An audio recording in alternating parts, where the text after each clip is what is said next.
I'm happy to welcome you. I'm Patrick Scoffler. I'm the rector of this university.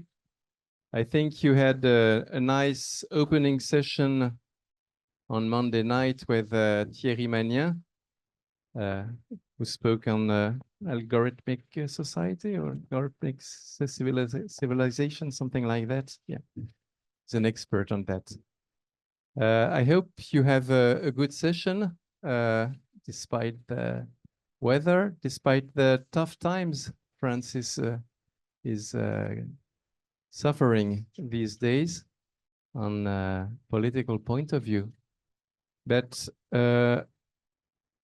this is a sort of reinforcement of the meaning of this type of session about European humanism in the making. And I think in this type of context, we value the effort of gathering and building a new future for Europe. And I think this is something around this this topic that will be dealt with tonight. So thank you for the students who will help us to envisage a new future for Europe and have a good session. Thank you.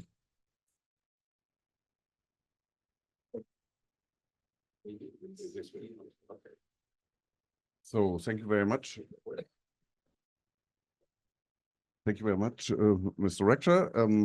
It's a pleasure to be here and to continue the debate that we started on Monday concerning the challenges of Europe, European humanism in the making, with a special focus on artificial intelligence this year and the consequences that it has on the development of Europe. It's a session that is dedicated to the vision of Europe of some of our participants, and I'm very glad to welcome Mary.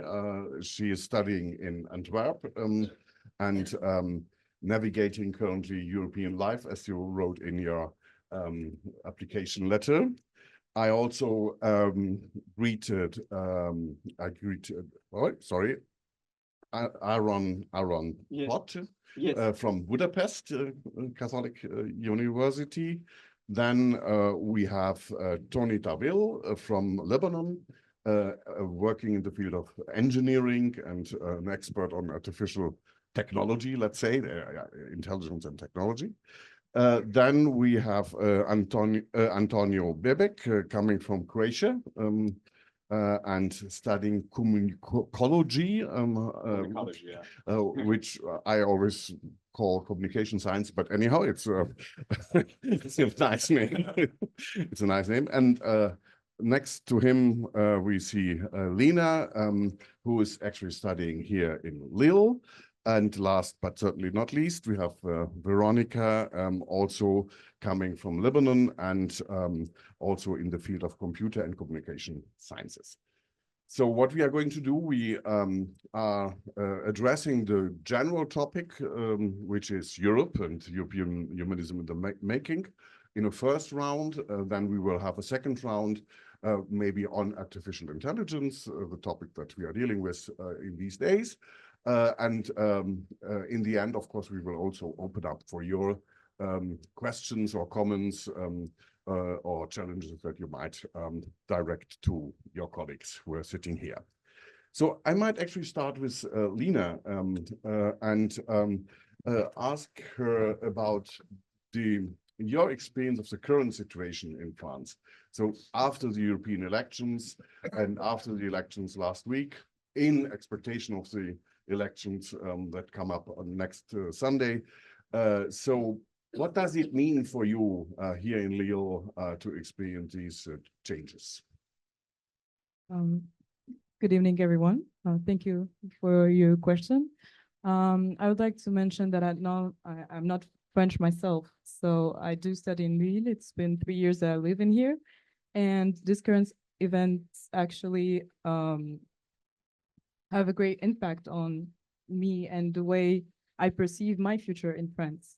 I think that the outcome of these elections, both the European ones and the French legislative elections, have also shown a result of, I'm sorry, I'm kind of nervous, but yeah, they're not so surprising in the end. And they announce a color of French politics and how French people actually consider those.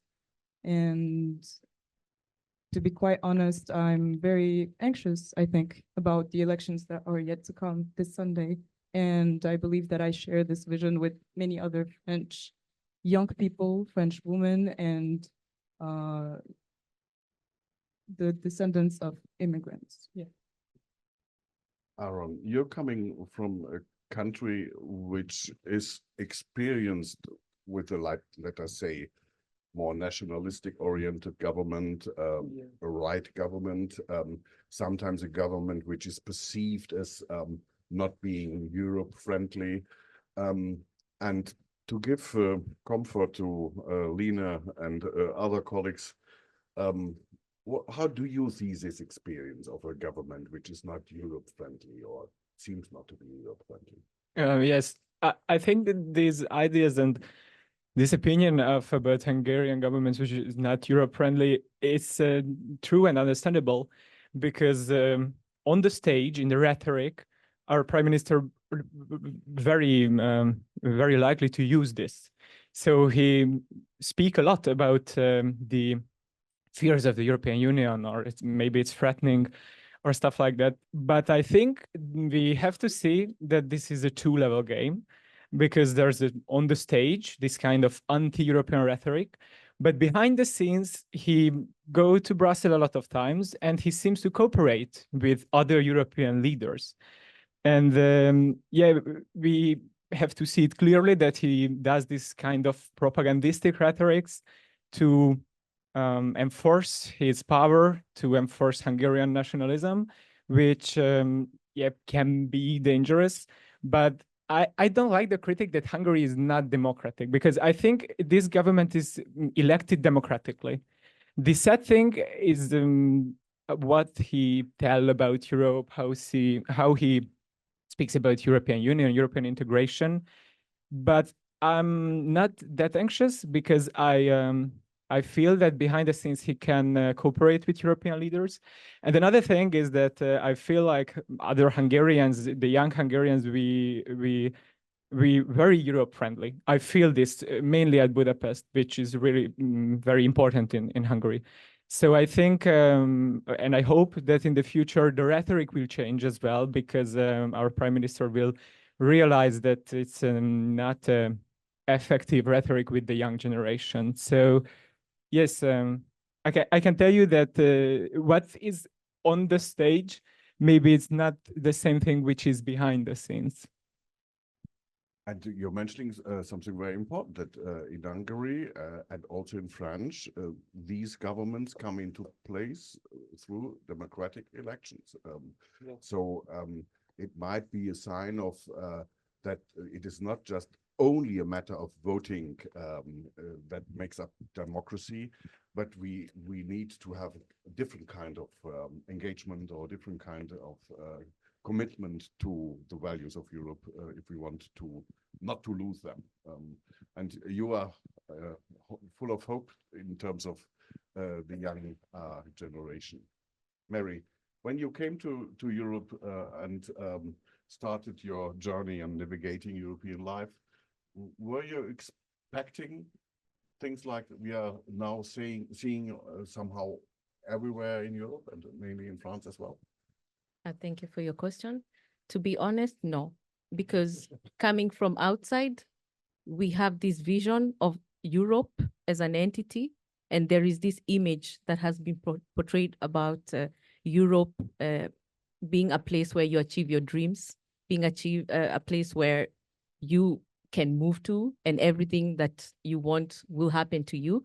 But at the end of the day, when I first came here, I found it very difficult to fit in. And I still do to some extent, but it has gotten better because I have learned how to integrate in the society. But some of these issues that I'm seeing, like, and I would say this, like, where I come from, we don't have the left-right politics. It's a democracy, we vote, and we have a different set of issues that we deal with, being that we're in the global south, but being put in the middle of Europe and witnessing the issues that are actually driving the politics is a little bit scary, but also saddening that, and I have spoken with a few people on this, and every time you ask someone, which side do you stand on? They seem to stand on one side, but when the voting happens, it's always moving to another part. So it's very confusing. And especially as an immigrant or someone who's trying to fit in, it can be a very scary place because you don't know what to expect in the future and you don't know what's going to happen to you because you don't completely belong there, I would say. And it's a bit also, as Aaron was saying, that what you see is not what you get, right? Or what is in the rhetoric is not what is in the practice. Maybe you're right that terms like left and right are not sufficient to characterize what is actually at stake. So many decisions might not be identifiable in terms of left or right. So, for instance, Antonio, Croatia is one of the younger members in the European Union. 2013, yeah. Exactly. And since last year, you are also part of the Schengen space and of the Euro community. So, how did you perceive this, let's say, movement to Europe from your Croatian and Bosnian experience? Yeah. So I think it became a lot easier for people of Croatia. So when the country first joined the European Union, it was before that, even a lot of people from Balkan space, Southern European spaces, Southern Eastern European spaces emigrated to, for instance, Austria or Germany. And when European Union, it became a lot more easier. But I think Croatia, in terms of like geopolitics, has always been leaning towards Western countries in some sort of cultural or politics aspects. But yeah, I think it's a big shift from 2013 till now. You have all this stuff like Euro funds, and it's a great deal for Croatians because you can do things that you couldn't do before, in some sort of sense. But on the other hand, it's like our right-wing parties are really pro-European. It's a strange settings. For instance, like in French, we see really far right that is anti-European. So all the terms of politics in like the rest of the Western countries is so confusing to me when I listen to stories, because we have like this right-wing party that is really Euro, and our prime minister is. We had parliamentary elections 2 months ago. So it's like always the Euro rhetoric. But on the other hand, other parties are proclaiming the same rhetoric that are using, for instance, France. You see what's happening in France with migration. It will come to us. Yeah, it's the rhetoric that is being used, I think, for the most of the European countries. But it's definitely better, I think. Yeah. So in general, in some meta sense, if you want to put it that way. Yeah. So I think one conclusion we already take from our debate is that labeling is not enough, and labeling does not really tell what is going on.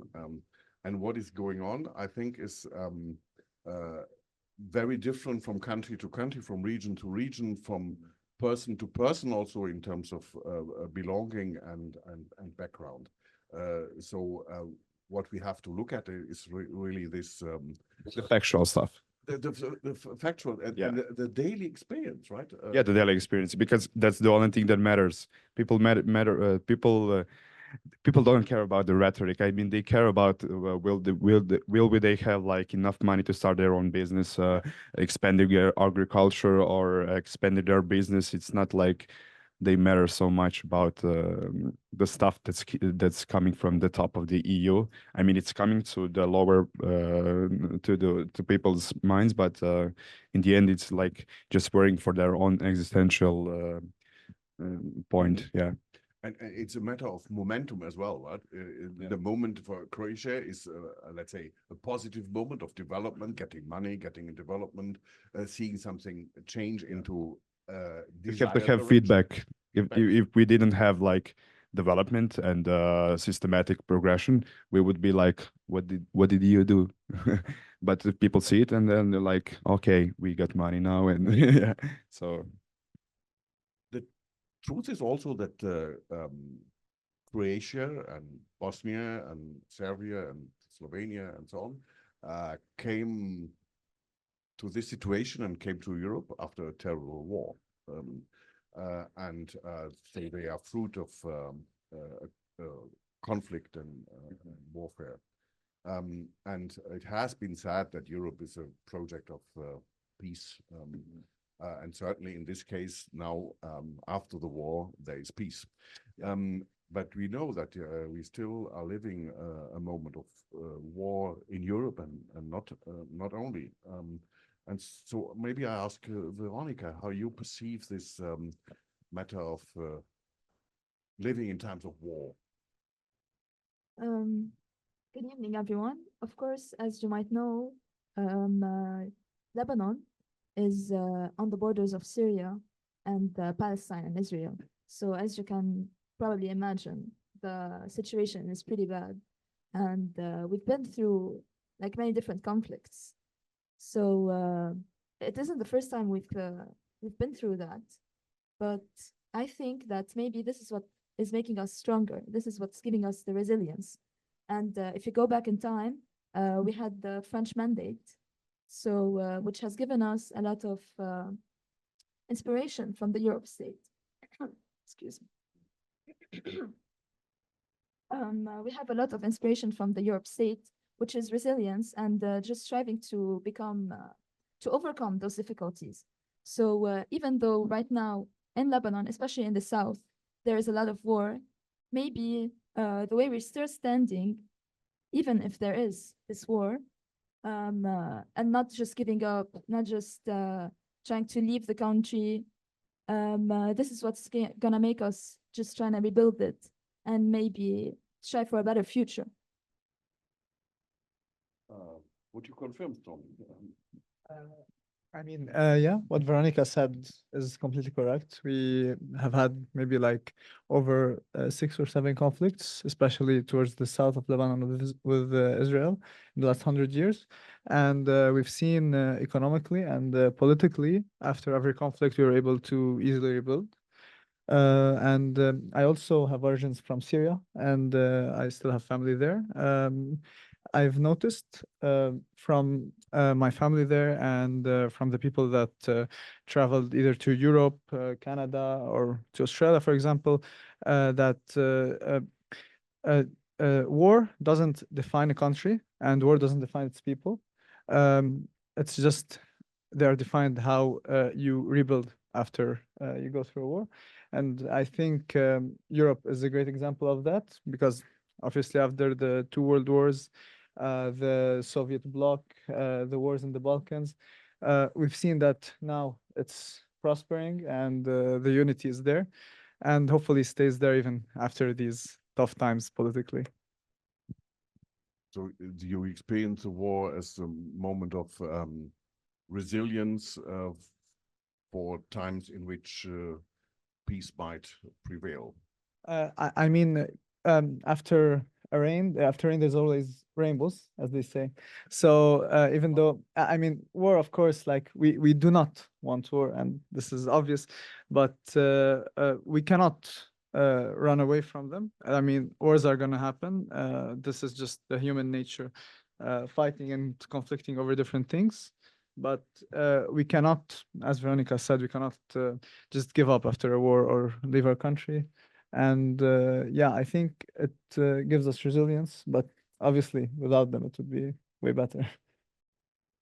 And Lina, may I ask you, there's another war in in Europe, the Ukrainian war.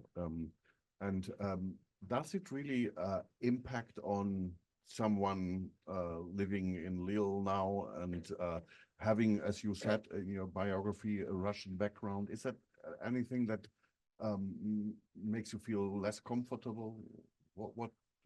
How can you comment that? So you're asking at the personal level, Yeah, what I yeah. feel about that. Of course, it makes me less comfortable. Whenever there's a war going on, I think we all start to feel kind of guilty. We get conscious of our own privilege of not being in a country that is at war at the moment, like the current moment. I think it also affects the environment a lot.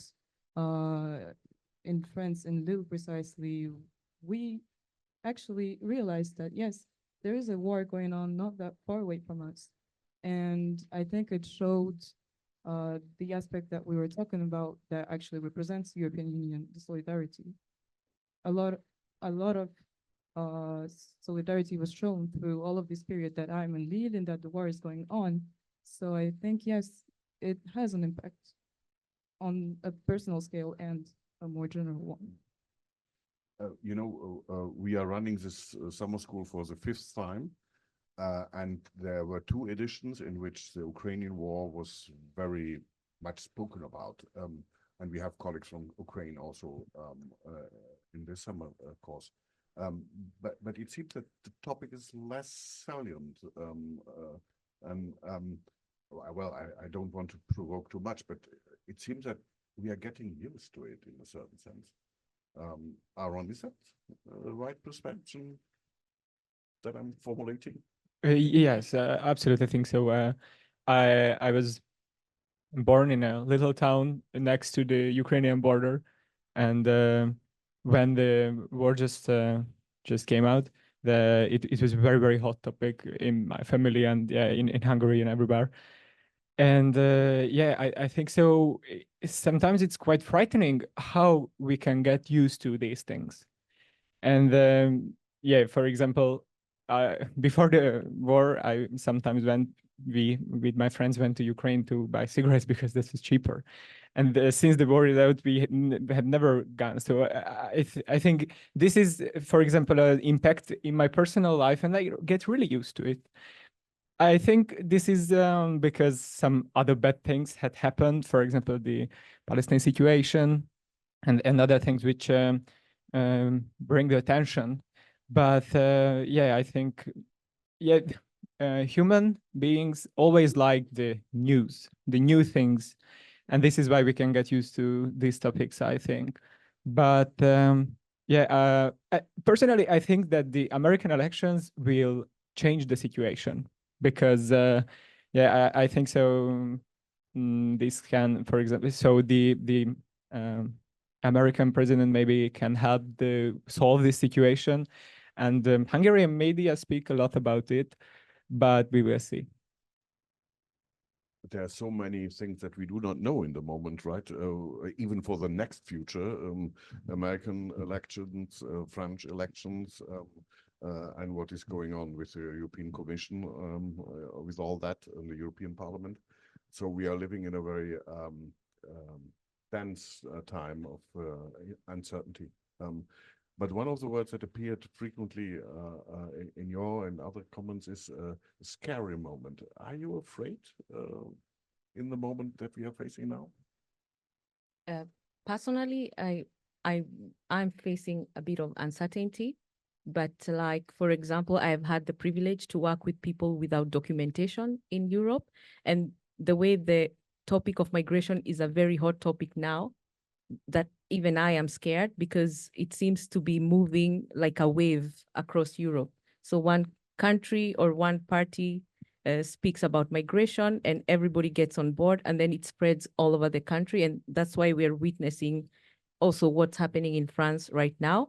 And it is scary because some of the countries, for example, the Netherlands, they've already started cutting down on international students. So I don't know what the future of people who want to get out of war situations and make a better life for themselves in Europe is going to look like. And that is very uncertain. And in case the rules change, I might be affected by them.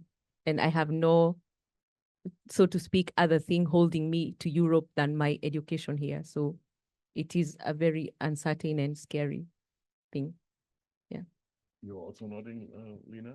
Yes, clearly I join Mary completely on her opinion because I feel the same sentiment of attachment to Europe. I mean, apart from my studies, nothing really keeps me here. So if ever I'm deprived of this right of studying in Europe, I don't really know what to do after that. So yeah, the current situation just puts a blur right before my eyes about my own future. What will I do later? What will happen to all the people that are in my situation, actually? Or which would not even come into your situation because they would not be allowed to come to Europe. Exactly. Please don't, Yeah, and this is also not yet relatable, but hopefully soon. Veronica and I are actually gonna continue the last 2 years of our studies in Dijon, in a French university. So really, it's such an uncertainty that like I don't really know if we'll be able to get our visas if, for example, the right-wing parties are elected and they try to cut down the number of foreign students that are brought into the country. We really are not sure if we can continue next year in France or we'll have to just stay in Lebanon. So yeah, I guess this part is scary, but we do have hope. And just to add to what Tony said, I know we didn't go back to Lebanon yet, but just don't get us wrong. We're not trying to contradict ourselves. Of course, we can't leave our country, as I said before, especially when it's in this state, this situation of war. But when the situation is so difficult that you have to leave just to be able to support your family, this is what you're gonna have to do. So I really hope that it gets better because just like everybody said, it's getting scary, especially for immigrants. So. And what you're saying makes clear how much that we are sitting here in the moment are in a privileged moment, Right. which allows for many good things. But we also feel very strongly how precarious this moment is, and it can end at any time with a wrong decision, wrong politics, wrong people, or the wrong place. And that makes it very difficult for us to, let's say, balance the notion of privilege and the precarity. And you were mentioning hope, but also anxiety, and it is always this very difficult balance that we are going through. Yes, it's true. Can I add something? Yes, of course, please. Sorry. Yeah, I completely agree with the rest of the group. But I see the one main thing it's happening in Europe, and it's really triggering me every time I see it. It's in the one hand is like this immaculate indifference for everything, and on the other hand there is like this outspoken altruism and philanthropy towards everyone and everything and everywhere, and it has a lot of hypocrisy in it, and every time I see it, it's like those cliche phrases. Yeah, we love everyone, solidarity, yeah, unity, yeah, and it's like, in the reality, it's a completely different story. So the whole rhetoric about it is like really, when I see it, I'm just like, no, I won't read it. It's like every time it gets to me, like, and all about the ecology stuff and all about the war and everything. Everyone is so solidary. Love is, but we see it's nothing like that. Like, what are we talking? Yeah, it's there's a famous saying, acta non verba. Yeah, you have to act it out. What you're saying, it's every time I see it, those cliche phrases. Yeah, I mean, and it's people in real life is like are hurting, and but we speak in some sort of like on the diplomatic, so some bureaucratic level, like we are the ones who are above all of it, and we are observing things when it can easily come to us. But I think the word that is missing here is humility in everything. So we can all be a little bit more downgrade towards every stuff we observe and watch, and be critical about it. Don't just take information, but observe things in different perspectives and aspects and manners. And yeah, it's just I think like we are just acting like a herd of sheep everywhere, and it's really like yeah. So sorry, just had no, wait, I completely understand. So it's not only that the labels are wrong, but also the rhetoric is going wild without fundamentation, right? Without without any backup. Without any Backup. in reality, and in this sense, and maybe I don't know, but somehow it might be the reason why there are so strange political changes in voting now in Europe. That what you are expressing is more generally felt. So not believing in politics, not believing in politicians, and then, well, not having any solution but the cheaper ones that might seem to be. Yeah, I mean, sorry for Go. for instance, like you have a lot of Eurosceptics in Croatia, but we want your money. Like, Ursula von Leyen, no, but money, yes. I mean, that's the thing. I mean, I don't know. In the whole, you have like this sense of European identity. For example, I would speak in terms of Croatia. Yeah. So you're a Catholic. You're culturally like in middle European country, and so you have like a sense of a European entity, like one, but everything else is like, oh, those European bureaucrats, what are they doing there? Who elected them? What is their agenda? How will they lead us? Especially, I think the countries that went to transition from socialism to democracy, like we were under one rule, and then came another rule. Like, I mean, it's not ruling over us, European Parliament, but I mean, certainly people see them like as one. People behind the stages doing all those shady things from the behind the scenes, yeah.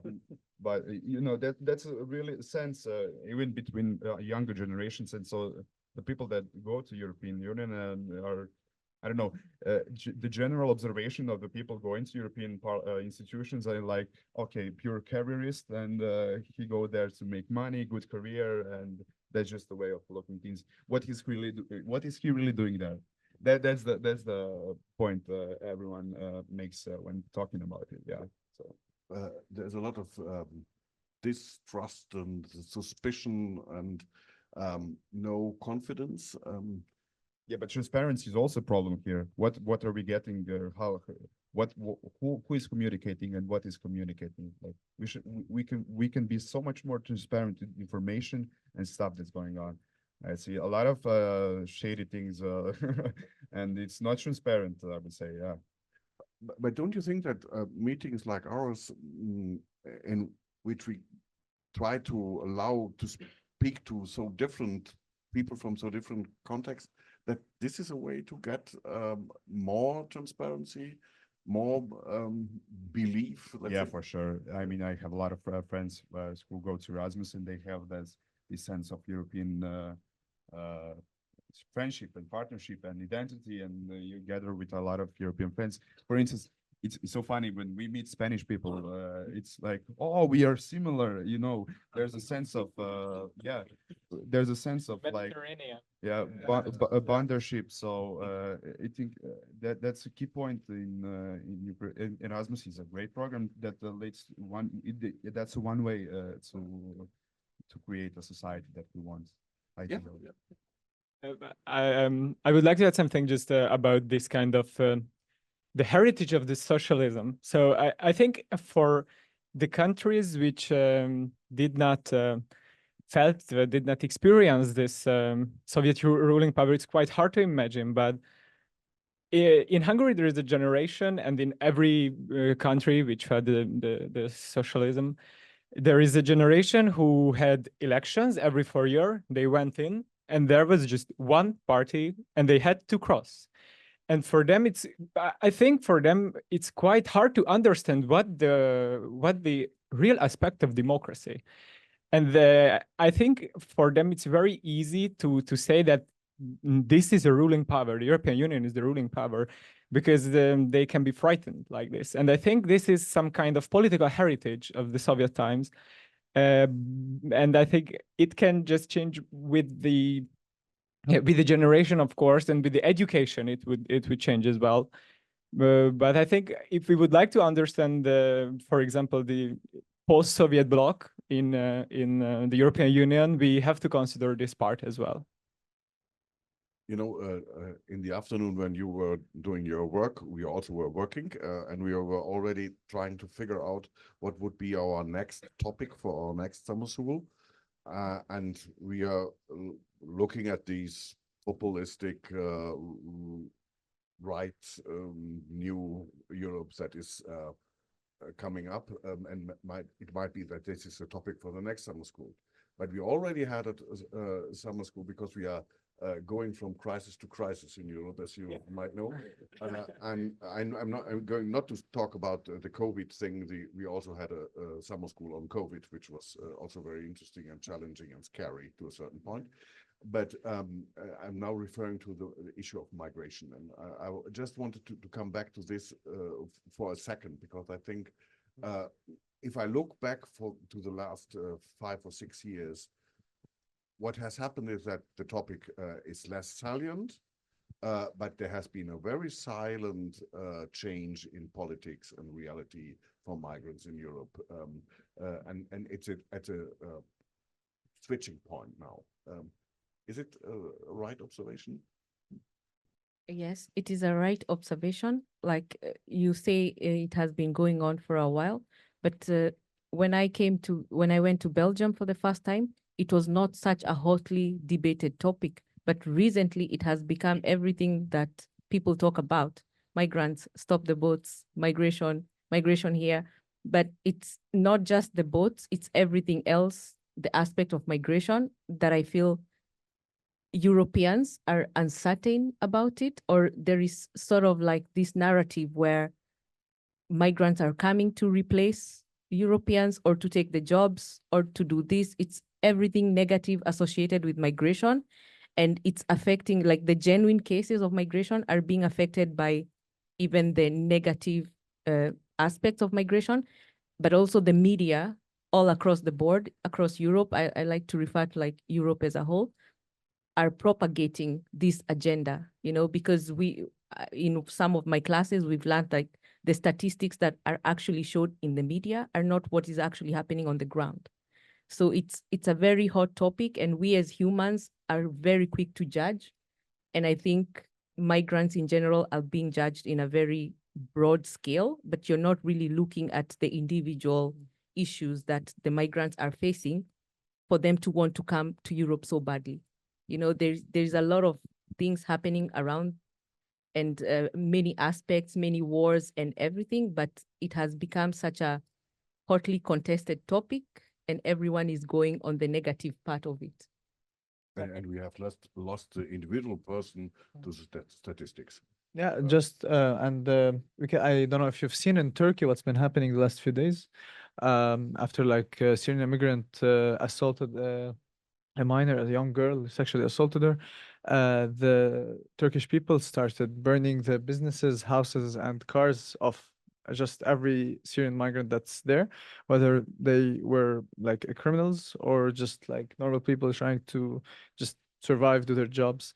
So I think, yeah, this is the main issue when it comes to migrations, that we are trying to define a whole society by just a couple people, when it should be really a case-to-case basis, and not have such a radical idea on migration, and just try to be as open about it as possible.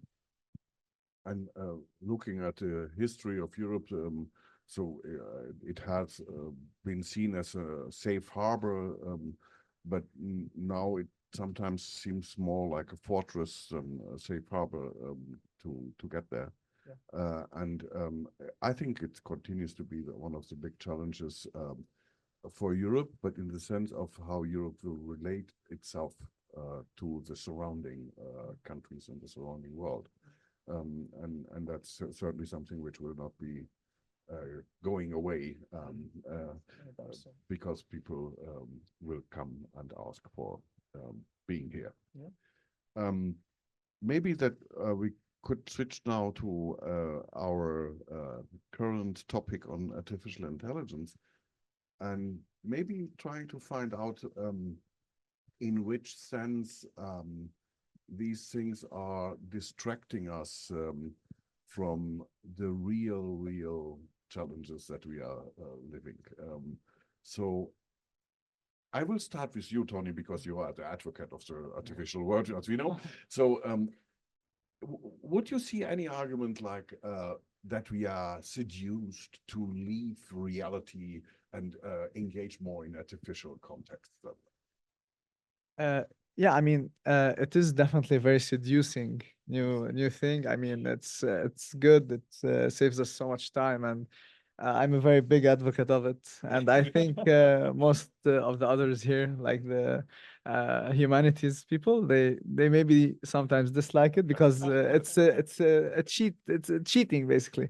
But no, yeah, I get that you could see it as it's trying to make us take a shortcut, and it's seducing us in a way with all these like shining technologies just to veer away from reality and just be so focused into the like artificial and virtual world. But I don't think it's the case because we've had like so many new technologies that have looked like they were the breaking point that would really change society and like cause like a huge change, like take us away from reality with the invention of the TV, with the invention of the phone, the internet. Like every time there's a new innovation, we say, okay, this is the one that's gonna ruin our society, but it ends up being a very constructive thing. And I think this is the same for AI. Once we give it a couple years and we just try to accept it as it is, and of course it will get better as we work on it. Yeah, I think we will not have that thought anymore. Aaron, you are a representative of the humanities. Yeah, definitely. All of my Are heart. you afraid, or are you as confident as Tommy is for? Yes, I think one fear about the artificial intelligence is that it will take our jobs. But I really agree with Tony in the fact that, for example, at the age of the Industrial Revolution, there were people who tried to destroy the new machines in the factories because they didn't get work. And I think maybe this is the situation right now. We don't know how it will end up, but I hope it will end up somehow, because yeah, the humanity is here for like 2,000 years, more, a lot of time. So I think it's very important to see that that the main problem I think now with the artificial intelligence is that people doesn't understand it. And if we don't understand it, we will have fear of it. And I think that would be very important to educate people, to tell them, to explain them how does it work, how can we use it, how can we use it ethically. I think it should be very important to bring it to the level of the elementary education, because we have to integrate it somehow to the society, because we can't skip it. We can't expel it. Technology will be with us, and I think this is a good thing. Artificial intelligence, we have to study to use it, and I think now in Europe we start to speak a lot about it, but I think the average people doesn't understand. Me neither. So I think it would be very important to explain how does it work. So that's your job. It's just math. It's just math. Veronica, you are studying more the media part of this technology. So do we actually, as Aaron was saying, have to learn everything, or do we just practice? I think it depends on what the situation is. First of all, just to answer what you were saying about the jobs, this is a general fear that came with this technology, that it might replace us in doing what we are doing, and sometimes even better. But at the same time, the people who are against this technology, let's say, also argument against it, saying that it lacks the human touch and it will never be able to recreate it. So they wouldn't be able to do the jobs correctly either way. So the jobs will always be there, and at the same time, it's opening new jobs. And we're just advancing in this world, and I think it's a great thing anyway. And for the media part, I think, first of all, the AI is really, really helping this domain just advance really, really, really quickly. As you can see, generative, like generating images, videos, and like voice, it's becoming more and more realistic. Of course, we would argue that it could be used for bad things, for bad intentions, but with all of these technologies, there will come laws, of course. So it's the opposite. It's helping us become more and more powerful and create things that we were never able to create. So you're quite optimistic. Definitely. So let us go to a moment of transparency and sincerity, and I will ask Antonio, in which cases do you use artificial intelligence and maybe not ethically correct? You got me there. I think I answered the question when Barbara, I wasn't attending the first Zoom, and I had to answer like how much often do you use AI? So I said like I used AI. I mean, when you're a student and you have an exam tomorrow, and you're like, oh, ChatGPT, yeah. But yeah, I did it, of course. But no. I mean, it's not easy to fall in a trap, yeah. But yeah, I mean, I use it. I work for a marketing company in Croatia for a long time, and I use it as a helpful tool that can bring so much more. I can be so much more productive in that way, yeah. So, but I see. I mean, I tend not to use it. I mean, I'm not using it because I like to write on my own other stuff, not just essays and seminars from for university. But I think in one way that is really like I stated in the question that is effectively like amputating our cognitive and intellectual capacities because through the times like when we write, when we read, we develop our cognitive system in sort of way that we can't even imagine. So imagination is working, and yeah, our capacities are widespread when we read and when we write. So for example, I don't know, when you create your own story, like we had for task dystopian story, I mean, you can see the difference. You involve yourself in it, and it has something with the sacrifice that you had to put in the writing and reading, because the professor talked about the process, which is the one that matters. The outcome, okay, yeah, but the process is the one. Same with like the arts and literature. We can have commodification of arts and literature. We can have instant pictures like it was I don't know, a year or two ago. Digital pictures were I don't know how it's named. Digital pictures that were like really expensive. People bought it, but I think for most of us, I can speak in general, that we value and worship, not worship. We value the custom matings, so we will pay more for the money. You'll pay more money for the custom matings when I don't know, shoes that are made or custom and that are fabricated. So yeah, I think we value that that more, and you can speak of that in terms of ethics and regulations of ethics, and yeah. But I did fall into a trap. I'm not trying to delude you. I have two very difficult questions, and I will start with the easier one. Maybe Lina, you can help me. What could we teachers do to avoid that you use artificial intelligence unduly and then get good marks in spite of not having done anything on your own? So what could we teachers do to help us, please?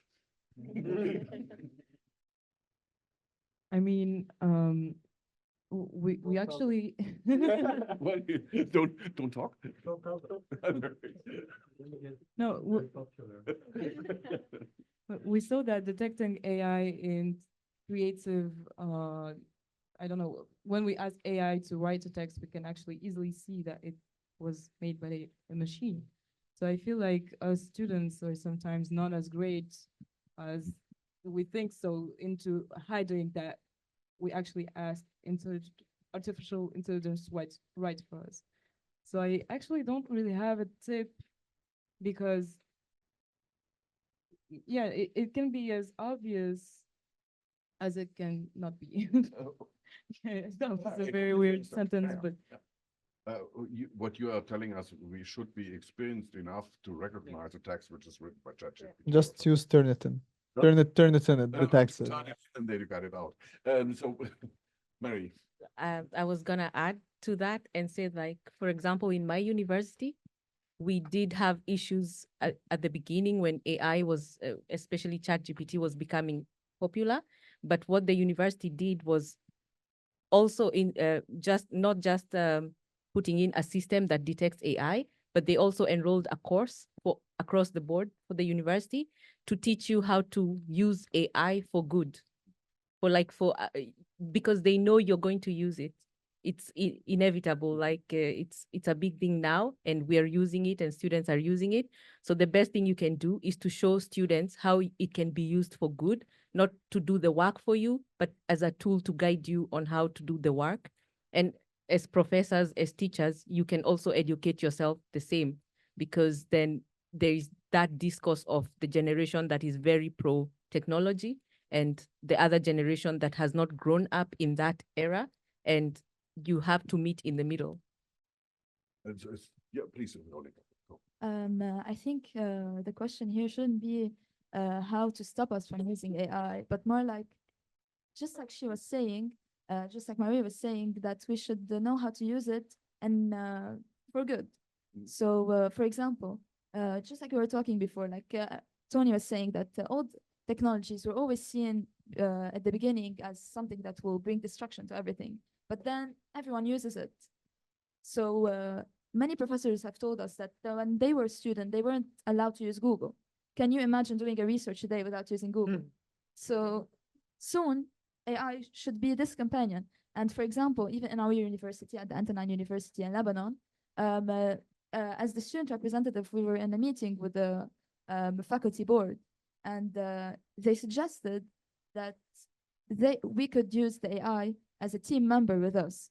But then the grading, what can how can I say it? The scale of grading. Yeah. So we would grade the actual work. We would grade how everything is connected together, because AI can't do anything. I'm talking in a coding context, but it can like it works in any context. So we need, just like Mary said, again, to educate ourselves how to use it for good, not just avoid it. Because the more you avoid it or try urge the student to not use it, the more they will use it. You help a lot with what you're saying, and I completely understand that it cannot be a matter of not allowing it at all or something, but the use for good. But then I would have a follow-up question. This for good, what would it make up? So what would be the ingredients of being for good? Any principles or? When I say for good, I mean not just using it because you are being lazy, or because you don't even want to try, or you find it too difficult, because then you will never evolve in life. But use it for good. Like, for example, again, I will give a coding example because this is what I do and what I'm good at. So when there are a lot of codes that repeat themselves and take a lot of time to write, and a little error could just crash everything. It would take sometimes really 5 hours to find the error. So in this case, if I ask ChatGPT to help me find the error, why would that be something bad? But if I told him to make the whole project, I didn't do anything. I didn't learn anything. And it's not that I took my job. I didn't even try to become this person who does this job. I think that's a very good first principle, to be responsible for the process of learning. And being able to say where you use it as a tool and where you add your own competences or necessity to learn and so on and so forth. You agree? I'm just asking around. I totally agree on that.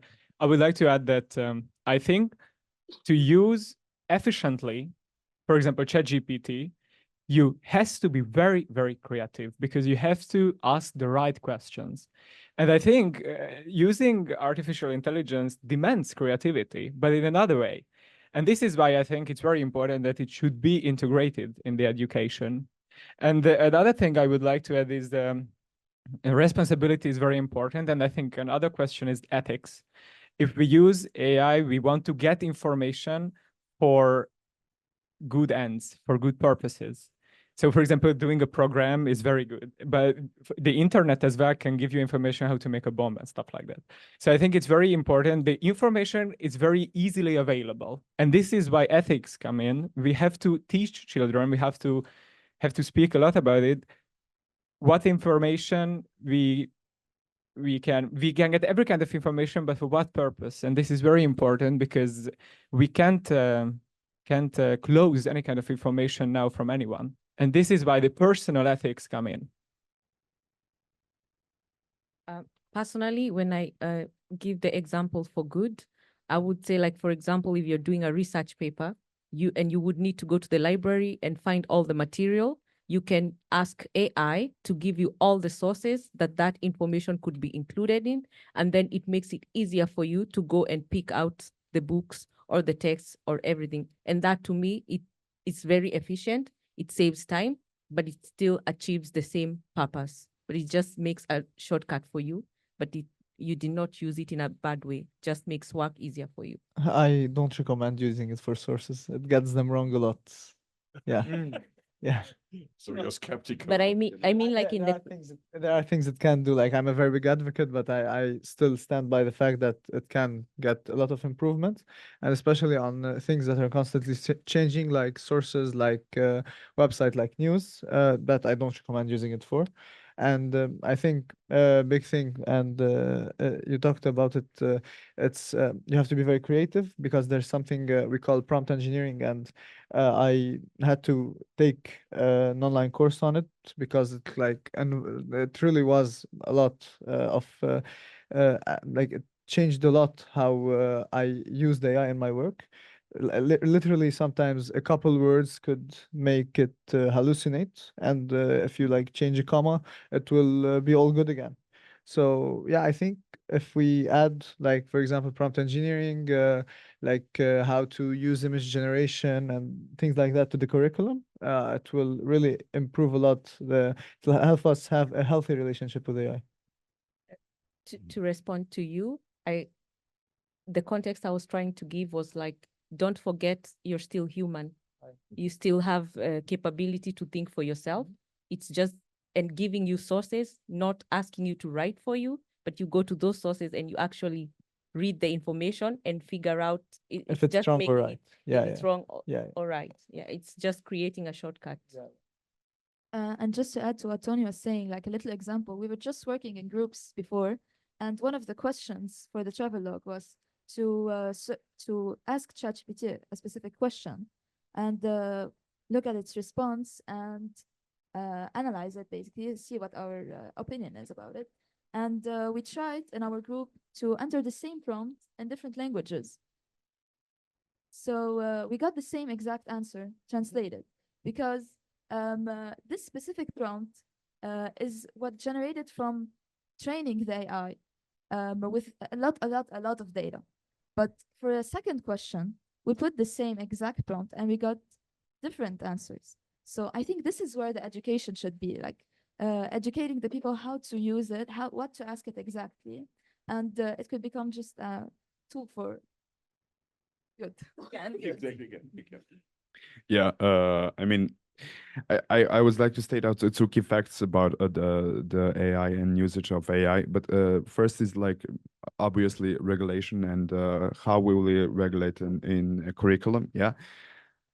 And the other one, I think it's an important question, and a key point is perspective of knowledge. I don't know the situation in France or other countries, but in Croatia, for instance, we have for the past decade we had like a hyperinflation of students, and the general perspective of knowledge is like really falling down. So we have like teachers earning less than auto mechanics and stuff like that. It's like really the whole thing about education and educational institutions are like being like they are not worth it's not worth going to a college, university. You can make money on your own private business and stuff like that, but and the general are like we just don't want to study because the whole system is corrupted and everything. I see a lot of this stuff on the internet in other countries. I don't know, it's just my perception, or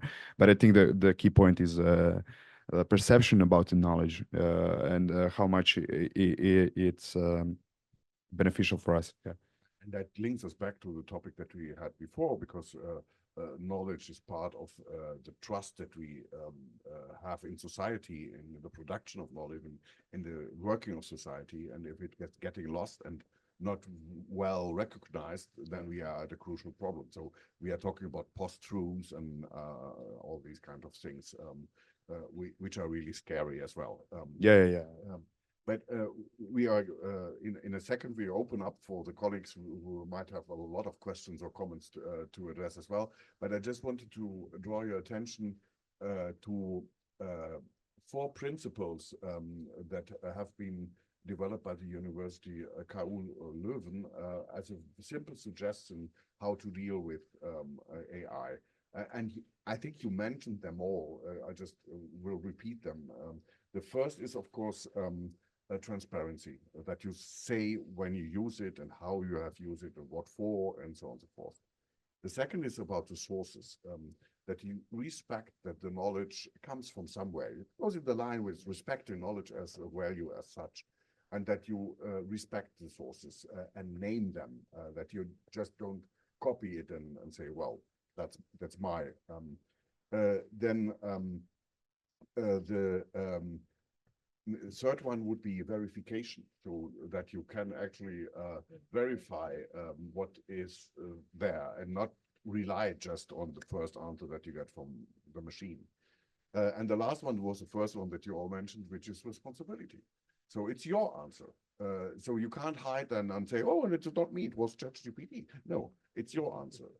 And I think these 4 principles, transparency, respect, responsibility, and verification, are very good, and that are the ways that we have to integrate it into education and make it a proper project.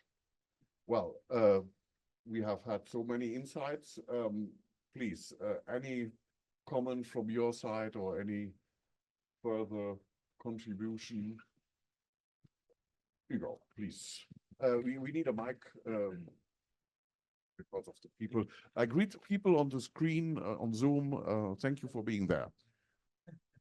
I think my colleagues made an amazing presentation. I just wanted to add something to what Veronica said regarding the improvement of AI, which is because the second question we asked and in which we in our group received different answers was what could we do to improve Europe? And it was fascinating because we had a bunch of different, Antonio had a different answer, I had a different answer, Veronica had a different answer.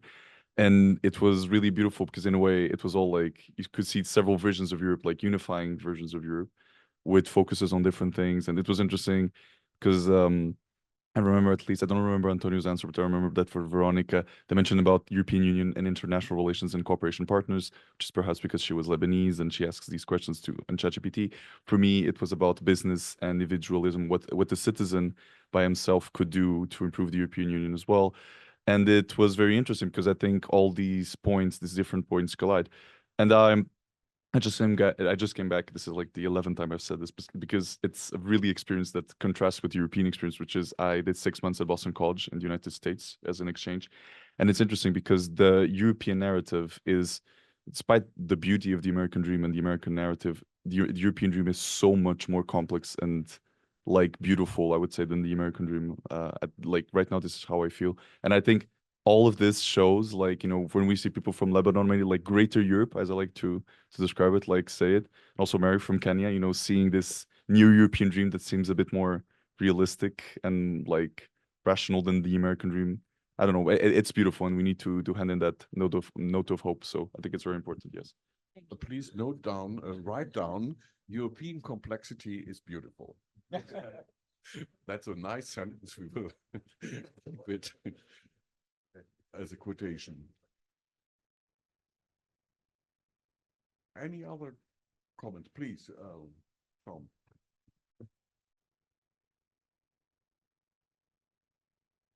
Hi, just maybe a question to the Lebanese students. This is something that I think I've asked both of them at some point briefly.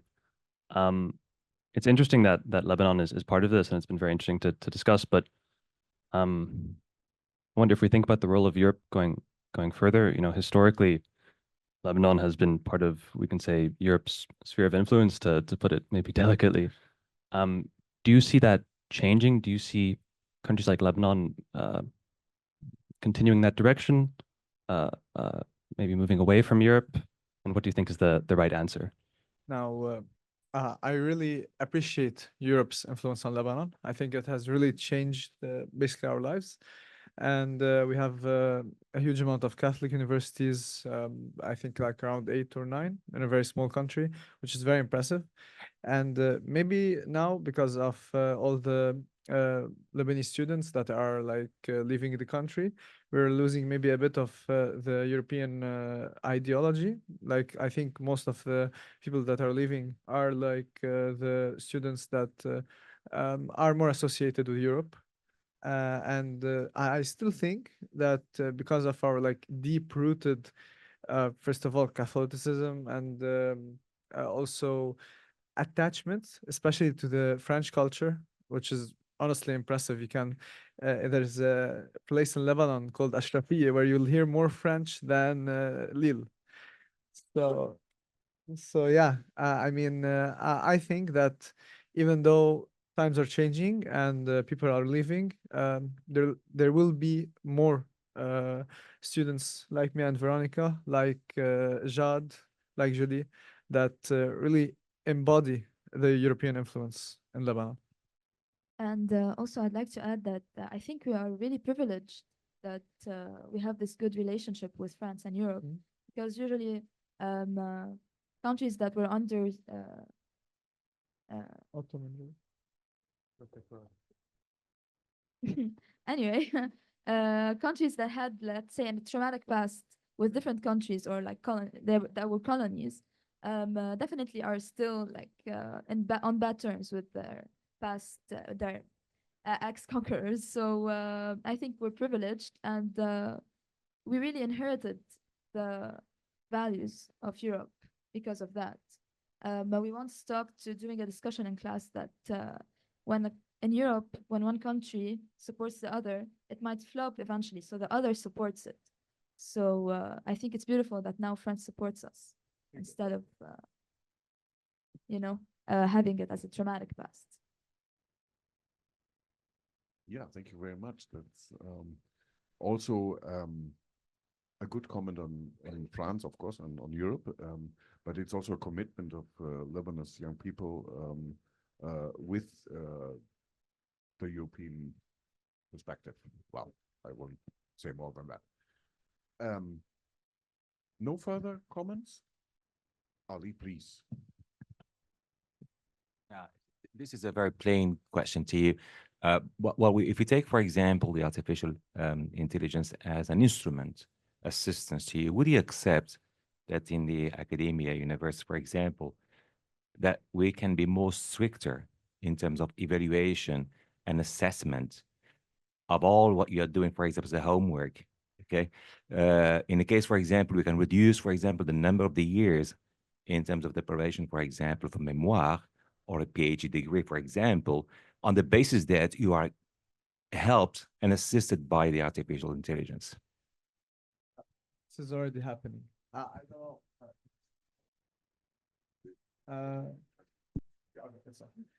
This is already happening at our universities, especially because they tried their hardest to stop us from using AI, and they figured out they couldn't do anything about it. So like, because we aren't like writing essays, we aren't, they can't use Turnitin against us every time. So eventually we won. They gave up, and they let us use artificial intelligence in a lot of our exams. So we currently, like, we have exams where we just have ChatGPT open on the screen, and we're doing the exam on the other side of the screen. And you might think like this is counterintuitive, you might not be learning anything, but what they did is, first of all, they made the exams way harder. So like This is exactly what I was saying, not to interrupt you, but then the grading would be on something different.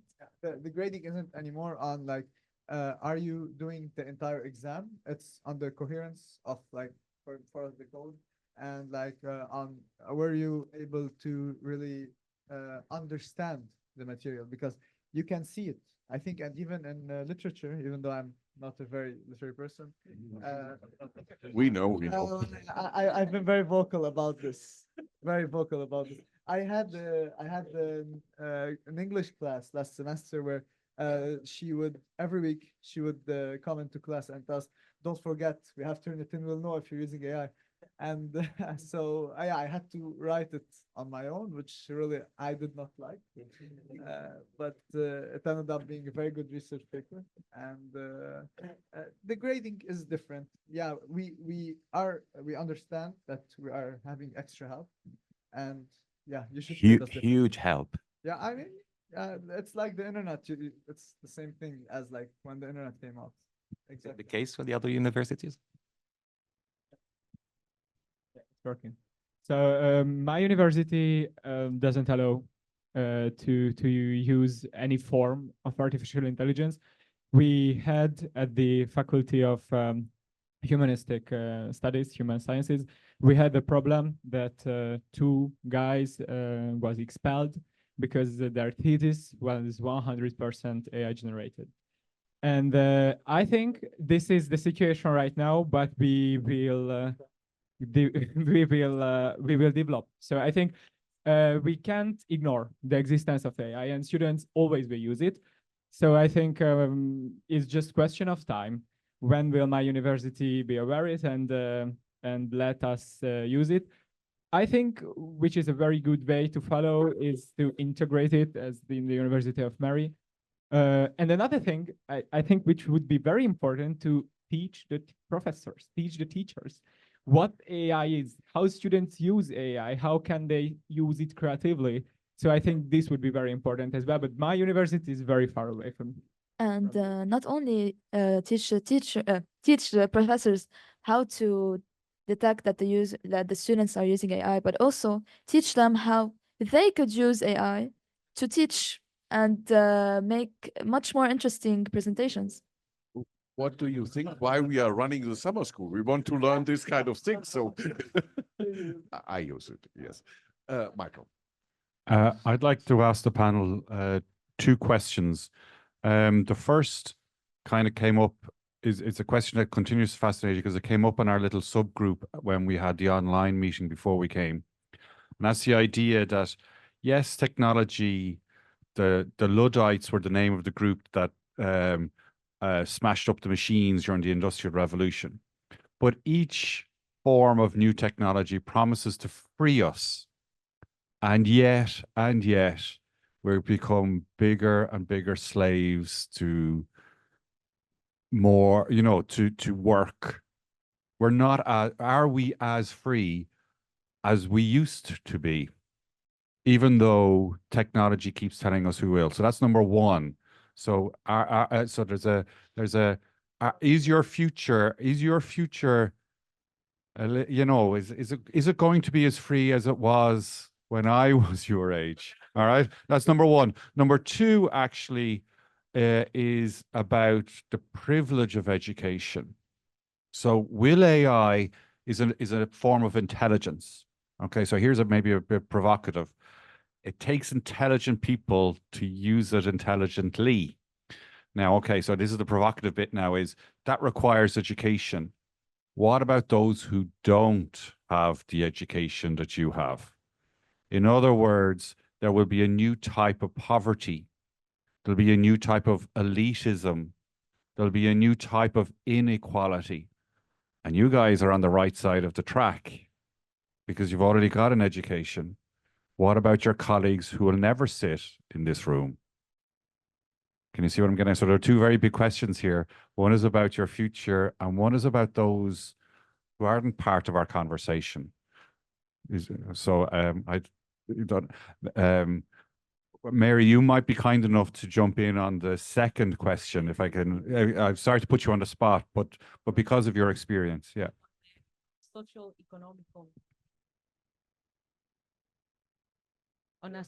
economical scale, I do agree with the inequality, the new inequality that will come up, because we are actually already seeing it. Because, for example, we're very privileged to have access to computers, access to libraries with a massive wealth, but it also says a lot about the situations we have been brought up with and the inequalities that have been there from when we were growing up. And so, for example, and I'm not just talking about my country, but also across Europe, there are families who do not have access to internet because they cannot afford it. And the children who grow up in those situations, it's kind of a loop. So they don't get access to information that betters them to have access to education like ours. And the second thing is even the social welfare that has been set up is typically designed for the person with the opportunity.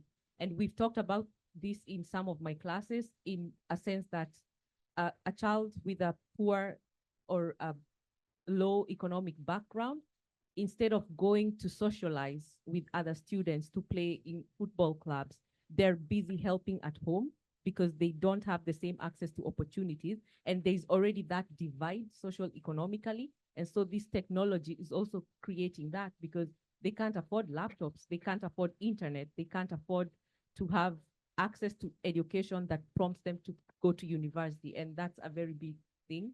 And it's sad, but I think it's something that needs to start being addressed, because it's not just the technology itself, it's everything from growing up. Anyone else? Veronica, you Sorry for speaking a lot, but since we talked a lot about this during our online meeting, and I mean, it's really, you opened up a new way of thinking about it for me, because I hadn't thought about it before. It's the being freed more or less than we were before. During the meeting, I mentioned that now the expectations from the workers, from the employees, is much higher, because they think that we have this superpower, this robot that will just do anything for us. And it's forcing the employees into like really stressful and like bad work-life balance. And yeah, it's not as freeing as before, when we just expected someone to do, for example, a task in a week. Now they're expecting it in 2 days, for example, in my field. I think it's something positive from the side that it's way faster than before. But yeah, the expectations can become a little excessive for the employee. I wanted to agree with, I wanted to say the exact same thing, that I don't think it is making us more and more slaves. It's freeing us more, but I want to look at it in a different point of view. Just like we mentioned earlier, with time, there's always new technologies, new inventions. And let's say we started with just like drawing shapes, and then books, and then after that phones, television, etc., etc. But before we had the phones, we were less free, because we were only like you were limited to your to what's around you. You couldn't reach the world. We got the phone, we got more free. You could reach everywhere. You're expanding your horizon, and then the internet, etc., etc. And I think after the AI, maybe it's gonna become more powerful until we reach like even more freedom.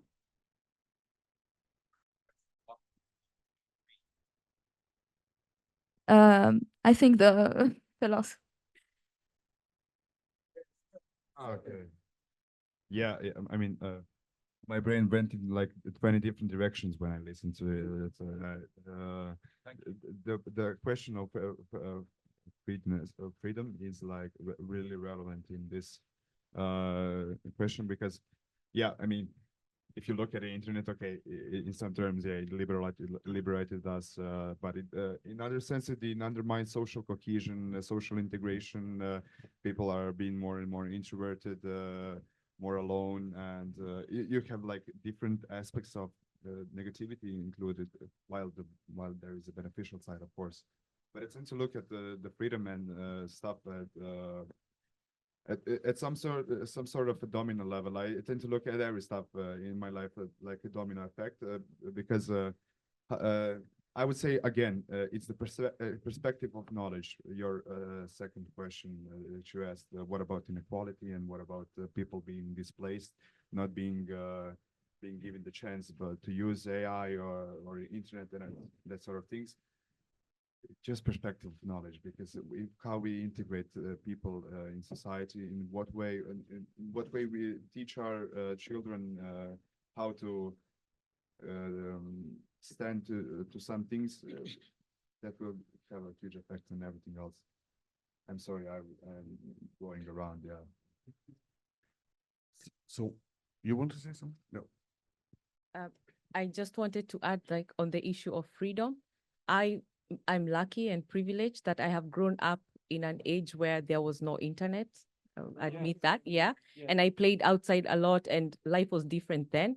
And now with the internet, I openly accept it. But I also, and I stressed the point yesterday also, I feel like we're losing some of our human features. And I like the humanity. It's very beautiful and it's very nice to be able to think for yourself, do things for yourself, rather than transfer that action to other people. So in that sense, I'm very cautious of going forward because I'm afraid of losing the human side that I have grown up with or that I have enjoyed since childhood.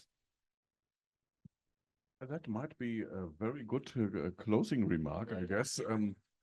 Yeah, well, last question, Sarah, please. Really, thank you all for your interventions. But really, I had a strange feeling when I listened to you. You were, well, very pessimistic. And what if you were to address a message to the future generations, a message of hope? What would you tell them concerning the present society we're living in, concerning AI? What would you tell them? A message for the next generation. Big challenge.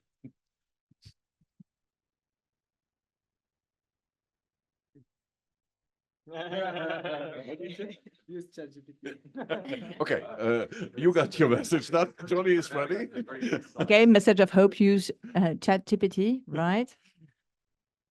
I would say, like, if we use the blueprint of all the revolutions that have happened, industrialization and everything else, we have seen and we have read through history that with every new thing, people have figured it out. There have been challenges, but there have also been positives from it. So I personally cannot be very optimistic, but I cannot also judge because I don't know how it's going to be there. But based on the history that I know, I can trust that it will be good and they will figure it out. Well, but you don't feel forced to. Yeah, I would say like I think it's referring to indifference. I was speaking about as the number one killer for me today. Be aware and observe things. Yeah, that would be my message. Yeah. Sorry, yeah. I loved your question, and I wanted to say, read the great books, read the tradition of great books, because the dead authors are speaking to us in the present. The books are speaking to us. So most of the challenges, most of the solutions, we have it there. We have the inspiration, we have the humanity, we have all those ideas. So read the great books. Yes. And that's not a message for Todd. Thank you. But anyhow, I think that's a good message, certainly. And it allows us to include what has been said before, advocating for knowledge, advocating for the human, advocating for the complexity, and advocating for a common project, which is a European project, that we might not give up, as Lebanon people do not give up, and we are very much committed to. And in this sense, we are always on the way of making the European humanism happen. And that's what we are here for. So thank you very much for your contribution. It was great.